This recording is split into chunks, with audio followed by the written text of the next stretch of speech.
할렐루야, 이한희 목사입니다. 여러분 오늘도 건강하시고 또 행복한 하루 되시기를 주님의 이름으로 축복합니다. 하나님의 말씀 한 구절 읽겠습니다. 출애굽기 11장입니다. 출애굽기 11장 9절 10절 여호와께서 모세에게 이르시기를 바로가 너희의 말을 듣지 아니하리라. 그러므로 내가 애굽 땅에서 나의 기적을 더하리라 하셨고, 모세와 아론이 이 모든 기적을 바로 앞에서 행하였으나 여호와께서 바로의 마음을 완악하게 하셨으므로 그가 이스라엘 자손을 그 나라에서 보내지 아니하였더라. 아멘.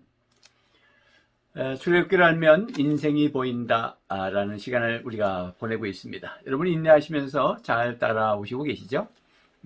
중간에 들어오신 분들은 1회부터 다시 한번 쭉 들으셔야 맥이 뚫리고요. 좀 반복되기 때문에 의도적으로 반복하고 있습니다. 그래서 단순 반복, 지속, 강행.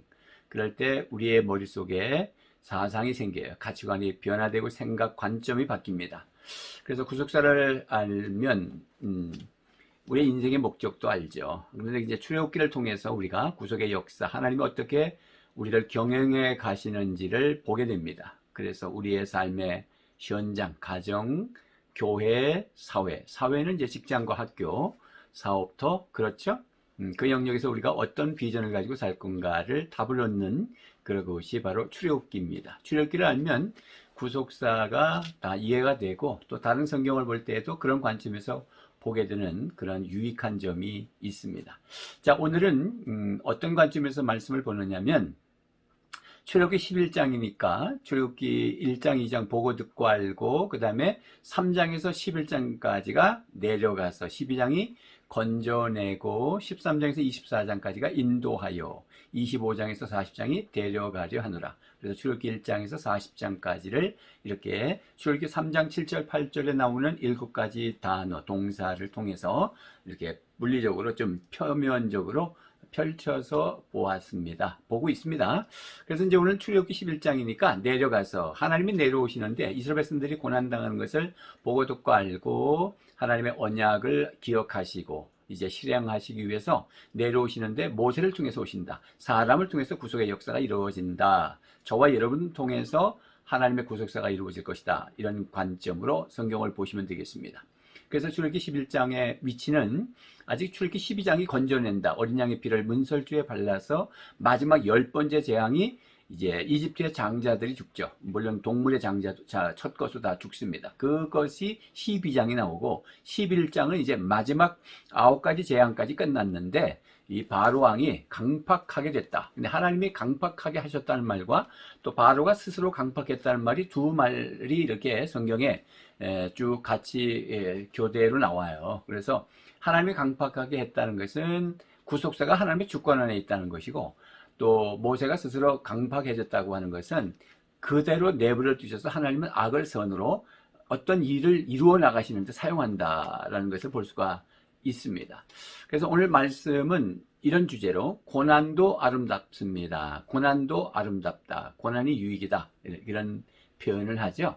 그래서 고난도 아름답다라는 관점에서 오늘 말씀을 잠깐 보겠습니다. 자, 이렇게 한번 질문하면 어떨까요? 만약에 바로와 애굽이 이스라엘 사람들에게 친절하게 대했다면 이 고난이 오지 아니하고 바로와 그 백성들이 이스라엘을 노예 생활이나 종살이를 해서 막 채찍을 가하면서 힘들게 가중되는 일들을 막 맡기고 그렇게 하지 않고 아주 친절하게 했다면 어떤 일이 생길까라는 질문이죠.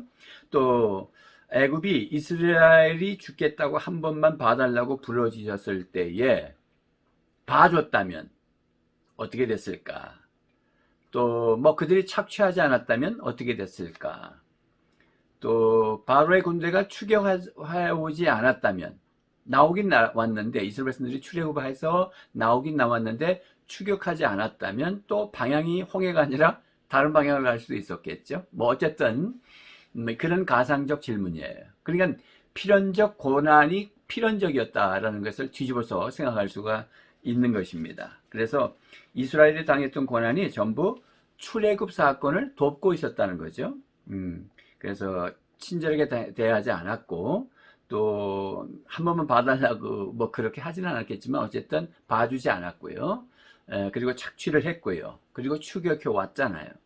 그런 것들이 이스라엘을 출애굽하게 하시고 하나님의 구속사가 이루어지도록 경영하셨어요. 그런 것이니까 우리에게 만약에 적용한다면 그 사건이 일어나지 않았다면 어떻게 됐을까? 보편적으로 예수 그리스도를 믿는 환경이 아주 행복한 그런 환경 속에서 잘 살다가 예수 믿는 경우 좀 드물죠.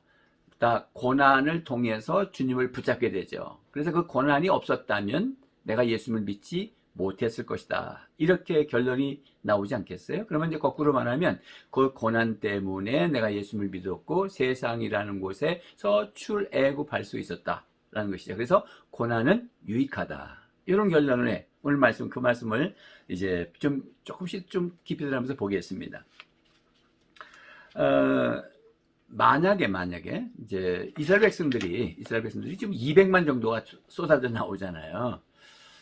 뭐 애들 한 3명, 뭐 2명 그렇게 키우면서 부부가 이제 봄도 되고 뭐 코로나 시대지만은 주말에 어디 같이 나가자, 텐트 치고 나가자 이제 그랬는데 이제 사춘기 아이들이라서 안 나간다, 안 간다 뭐 이렇게 버틸 수 있잖아요. 그러면 그 계획이 어긋나잖아요. 그런데 200만이라고 하는 이스라엘 백성들이 출애굽하는데 애들은 조직의 쓴맛, 바로의 쓴맛, 고난의 쓴맛을 잘 몰라서 부모가 나가자 그럴 때 우리가 왜 나가? 왜 어디로 가는데? 하고 뻗대고 안 나가면 문제가 있었을 건데 그런데 실제 성경의 출애굽기를 보면은 뭐 구속사적으로 좀 불필요한 것들은 다 생략되어져서 이제 중요한 말씀만 쭉 펼쳐가서 그렇기도 하지만은 그 가족들 중에 또 누가 어떤 백성이 안 나가겠다고 버티고 그런 것은 없는 것 같아요.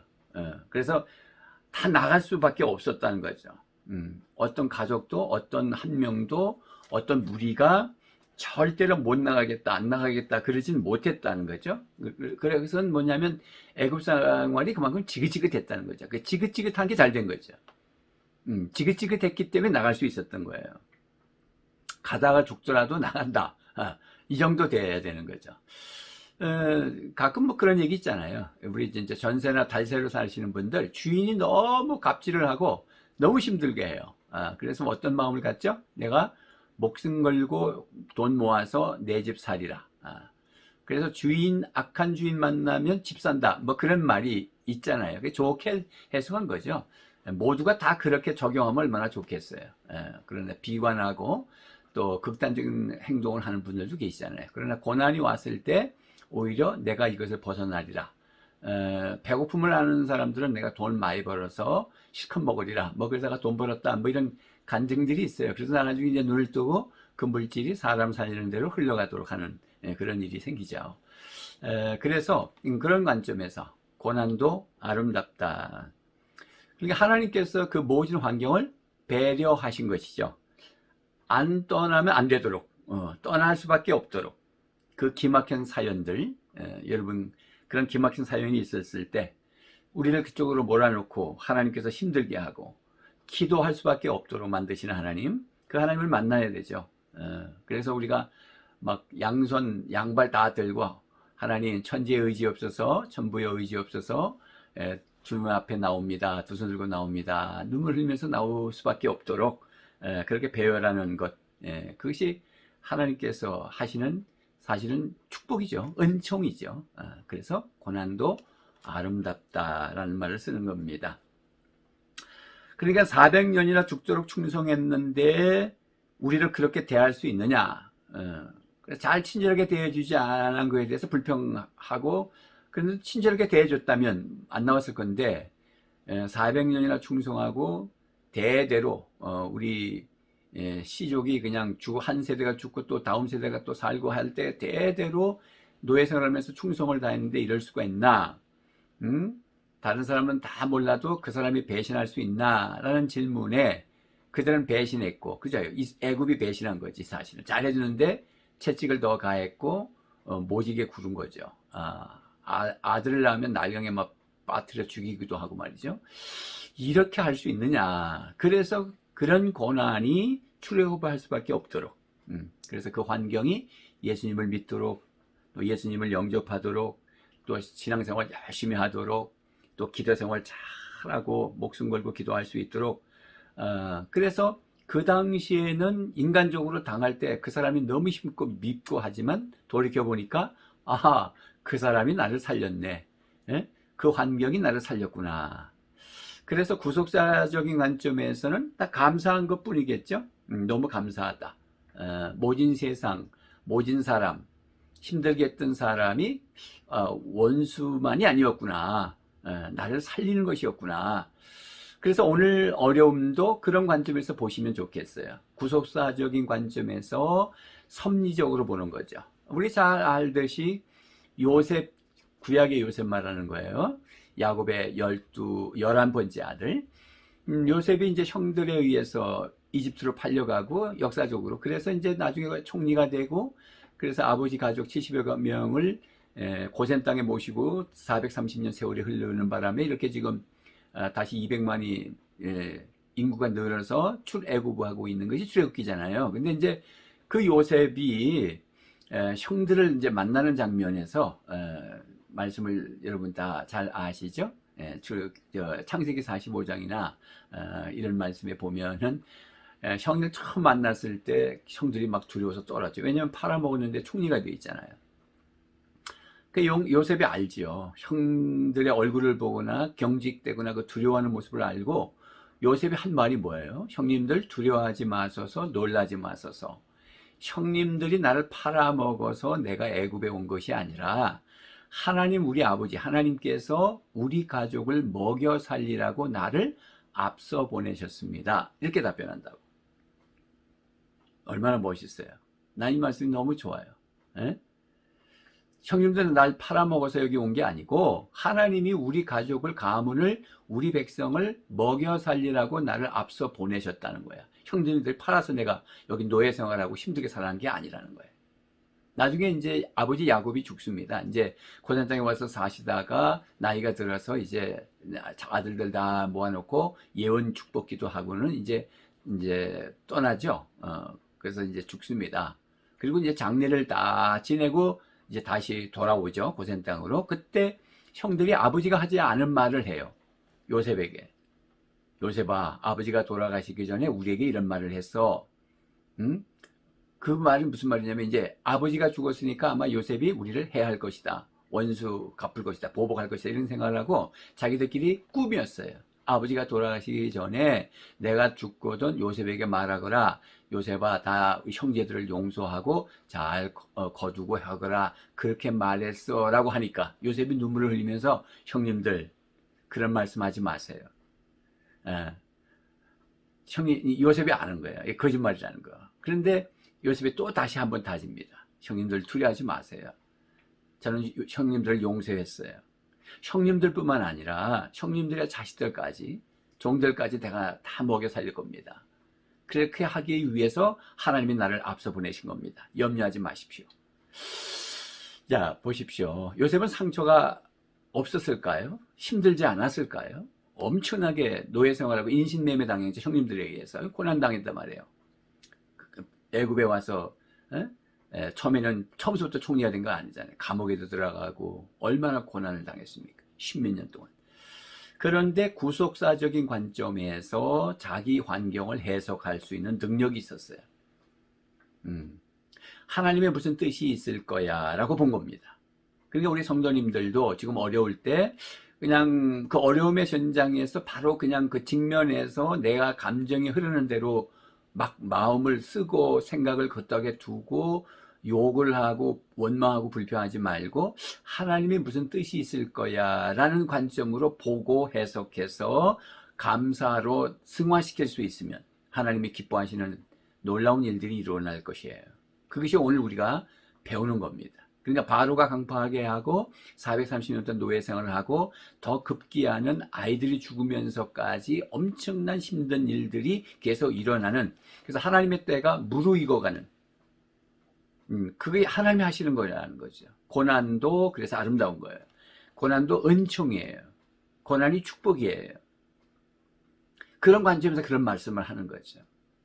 물론 어떤 고난이 와서 극단적인 행동을 하는 사람도 있고 원망하고 불평하는 사람도 있어요. 그런데 제가 이렇게 신앙생활을 해가면서 또 목회하면서 보는 것은 어떤 고난이 왔을 때 두 가지 사람이 있어요. 그것을 잘 극복하면서 이겨나가는 사람이 있고, 그것 때문에 교회를 떠나고 아예 신앙을 버리는 사람이 있어요. 그래서 참 그럴 때 어떻게 고민이 되죠. 어떻게 저럴 수 있을까? 왜 그럴까?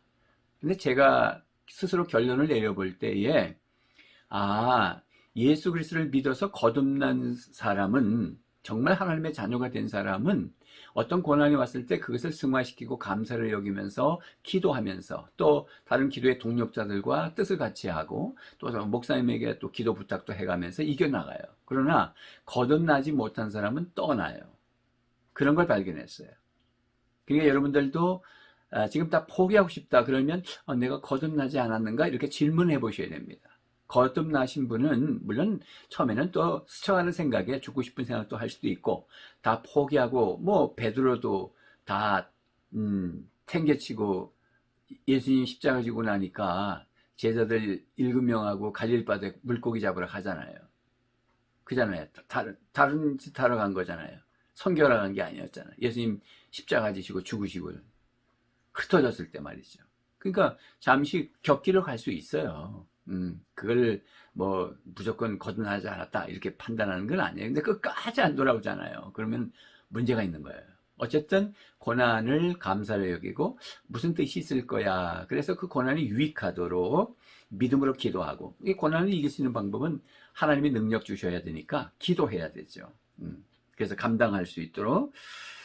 어떤 분은 그래서 자기 성격이 좀 모나하고 그래서 이제 자기 성격 품성을 다스리려고 품성학교, 또 뭐 내적 치유학교 이렇게 열심히 공부하다가 책을 읽다가 내적 치유 사역자가 된 분도 계셔요. 내적 치유 강사님이 간증을 하시는데 그런다고, 내가 성질이 못 돼가지고 공부하다가 이렇게 내적 치유자가 됐다.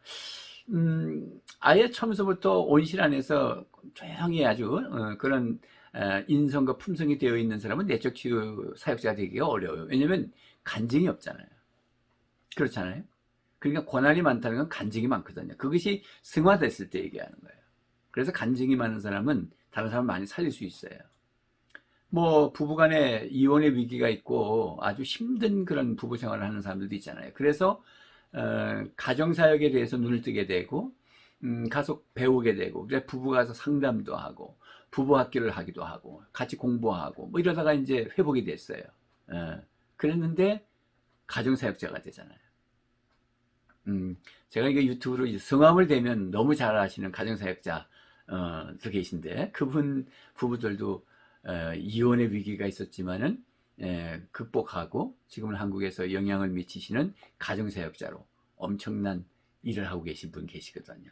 그러니까 어떻게 됐죠? 고난이 아름다운 거예요. 그러니까 하나님은 우리가 실수한 것까지, 우리의 약점까지, 우리의 그 어떤 결핍된 부족한 부분까지, 그것을 그대로 쓰는 게 아니라 그것을 극복하도록 해서 쓰시는 거잖아요. 그 분야에 대해서. 놀라운 은혜고 그것이 기적이죠. 그래서 주님의 구속사를 이해하는데 우리가 하나님의 구원 역사, 거기에서 유월절 피, 어린 양의 피, 구속사 그러면 피, 십자가, 그 은혜가 없으면 말이 안 되는 거죠. 딱 고난만 구속사를 이룬다, 그건 아니에요. 가장 핵심은 예수님의 십자가죠. 출애굽기를 봐서는 어린 양의 피를 문설주에 바르는 거예요. 구속의 은혜죠. 그게 구속사를 이해하는 첫 번째죠. 그 다음에 이제 구속사를 이해하는 게 뭐냐면, 내가 세상을 떠나도록, 즉 출애굽하도록 할 수밖에 없는 그런 환경, 그것도 구속사를 이루는 도구가 된다. 또 계속해서 그 이후에 이제 출애굽하고 내가 세상을 등지고 어떤 취미생활, 어떤 중독, 이런 어떤 관계 이런 걸 다 깨뜨리고, 내가 이렇게 똑바로 살아야 되겠다. 이제 예수 믿고 난 다음에 그 다음 단계죠. 그래서 그렇게 해서 출애굽한 다음에 그것으로 끝나는 건 아니거든요. 왜냐면 자기 성품, 성깔 아직 남아있거든요. 자기 부정이라는 거 해야 될 부분이 많단 말이에요.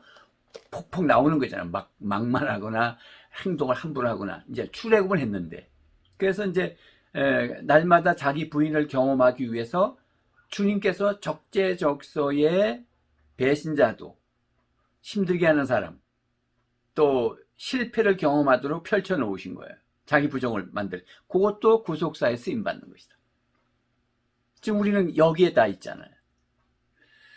그래서 교만할까봐 가정 안에 원수가 있도록 한다든지, 예수님도 그런 말씀하셨잖아요.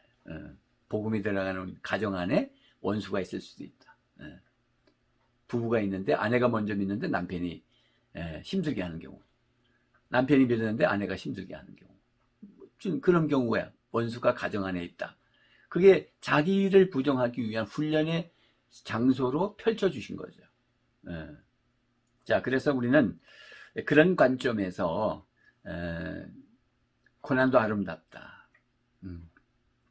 어떤 목사님이 자식이 아들이 하나 있는데 이 개망난이로 좀 큰 거예요. 나중에 이제 이게 20대 이후쯤 되니까 칼을 가지고 와서 자기 몸을 해하면서 아버지한테 용돈을 처음에 이제 줬는데 자꾸 그런 식으로 돈을 갈취하는 거지, 부모에게서. 얼마나 힘들겠어요. 남이 와서 그랬을 때 힘들겠지만 남이 오면서 그러면 고발이 나지. 이게 내 자식이니까 품어야 되니까 너무너무 힘든 거예요. 그건 뭐 말할 수도 없죠. 그래서 어떻게 하나 고민을 하고 저놈이 내가 옆에 돈이 있고 뭐 부모가 목사가 무슨 돈이 얼마나 있겠어요. 어쨌든 의지할 때 있으니까 저렇게 자꾸 아무것도 안 하고 늘 와서 공짜 손 벌리고 자기 몸을 해야 하는구나. 그럼 우리가 없어지면 좋겠. 그럼 없어지면 어디로 가냐. 그래서 이제 선교사로 가게 됩니다. 그래서 선교하는 거예요. 그 자아를 깨뜨려서 선교 현장에서 선교를 하게 되고, 자식은 부모가 없으니까 자기 부모를 찾다가 선교 현장으로 갔단 말이죠. 그래서 이 아들도 나중에 회개하고 선교 현장에 와서 동역하게 되고. 참, 그러니까 고난도 아름다운 거죠. 하나님이 펼쳐주시는 거예요. 자, 그런 관점에서 우리 로마서 8장 28절, 우리가 알거니와 하나님을 사랑하는 자, 그 뜻대로 부르심을 받은 자들에게는 모든 것이 합력하여 선을 이룬다. 그래서 이런 관점에서 여러분, 이거 입으로 그냥 막 죄 다 짓고 막 그래도 선을 이룬다, 그게 아니고, 어렵고 힘들어도 잠시야 우리가 불평할 수 있어도 하나님의 뜻이 있겠지. 하나님 감사합니다. 구속사자에게는 어떤 뜻을 이루어 가십시오. 그래서 출애굽 하시고요. 그래서 자기를 부정하시면서 고난도 아름답다, 자기를 잘 경영해 가시는 저와 여러분 되시기를 주님의 이름으로 축복합니다. 감사합니다. 우리 찬양 하나 하겠습니다.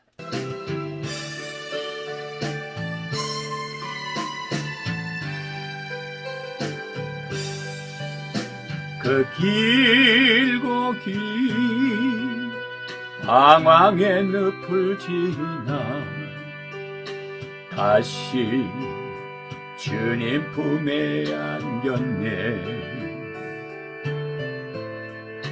상한 나의 몸, 찢기어진 나의 마음 모두 가진 채로 나의 욕심 때문에, 나의 헛된 꿈 때문에 그렇게 방황했던 나의 인생 이제 주께 맡기려네. 이제 아버지의 집으로, 이제 영원한 안식처로 돌아와 눈물을 흘리며 엎드리니